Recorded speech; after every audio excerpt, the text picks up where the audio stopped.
Welcome back to my channel. আজ আমি 2 মিনিটের ম্যাগিটাকে কিভাবে চাউমিন বানাবো খুব কম সময় সেটাই তোমাদের সঙ্গে শেয়ার করব। তো সেই জন্য প্রথমে দেখো আমি কড়াইয়ে ম্যাগিটাকে সিদ্ধ করার জন্য একটু জল দিয়ে দিয়েছি আর জলটাকে ঢাকা দিয়ে দিয়েছি যাতে তাড়াতাড়ি গরম হয়ে যায়। আর এখানে আমি এই ম্যাগি 2 মিনিট নুডলসটাকে ব্যবহার করব। তো দেখো এখানে জলটা ভালো করে বয়েল হয়ে গেছে আর বয়েল হয়ে যাওয়ার পর আমি ম্যাগিগুলোকে ওর মধ্যে দিয়ে দেব আর ম্যাগিটা বয়েল হয়ে যাওয়া পর্যন্ত অপেক্ষা করব।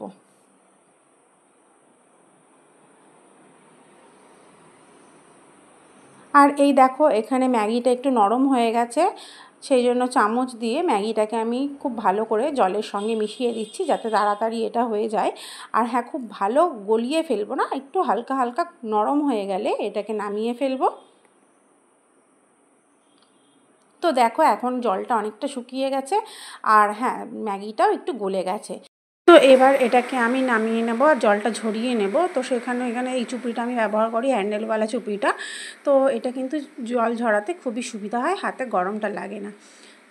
তো তারপর আমি এখানে কেটে নিয়েছি 2টো পেঁয়াজ, 2টো ম্যাগি মশলা নিয়েছি আর 2টো ডিম নিয়েছি। এগুলোকে আমি ম্যাগিটা রেডি করার কাজে ব্যবহার করব। তো এখন প্রথমে আমি কড়াইটা বসিয়ে দিয়েছি আর কড়াইটা গরম হয়ে গেলে এর মধ্যে আমি অ্যাড করে দিচ্ছি মাস্টার্ড অয়েল। আমি এখানে মাস্টার্ড অয়েল ইউজ করছি, তোমরা চাইলে রিফাইন অয়েলও ইউজ করতে পারো। আর তারপর তেলটা গরম হয়ে গেলে এর মধ্যে আমি অ্যাড করে দেবো ছোটো ছোটো করে কেটে রাখা পেঁয়াজগুলো।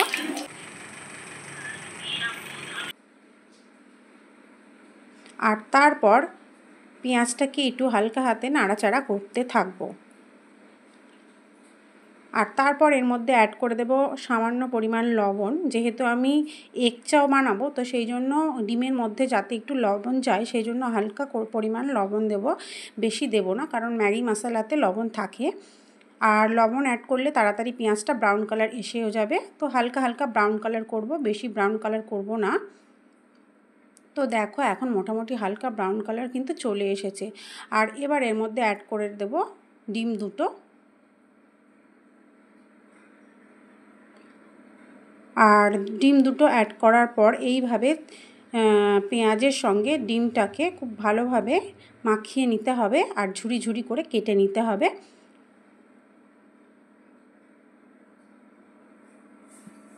আর তারপর এর মধ্যে অ্যাড করে দেবো অল্প পরিমাণ গোলমরিচের গুঁড়ো আর জিরের গুঁড়ো। এখানে লঙ্কাটা কোনো ব্যবহার করিনি কারণ আমার ছেলে খাবে, আর তোমরা চাইলে কিন্তু এখানে লঙ্কা ব্যবহার করতেই পারো। আর তারপর আবার এটাকে খুব ভালোভাবে মাখিয়ে নেব। আর তারপর যখন ডিমটা একটু হালকা হালকা ব্রাউন কালার চলে আসবে, মানে বুঝতে পারবে তখন এটা ভাজা ভাজা হয়ে গেছে আর কি, তখন এর মধ্যে অ্যাড করে দেব সিদ্ধ করে রাখা চাউমিনগুলো। তারপর খুব ভালোভাবে চাউমিনটাকে ডিমের সঙ্গে মিশিয়ে নিতে হবে আর একটু লাল লাল করে ভেজে নিতে হবে। যতক্ষণ না পর্যন্ত চাউমিনটা লাল লাল করে ভাজা হয়ে যাচ্ছে ততক্ষণ আমরা এটাকে হালকা হালকাভাবে নাড়তে থাকবো। আর তারপর এর মধ্যে ম্যাগি মশলাগুলো অ্যাড করে দেব। আর অ্যাড করার পর আবার এটাকে খুব ভালোভাবে মিশিয়ে নেব।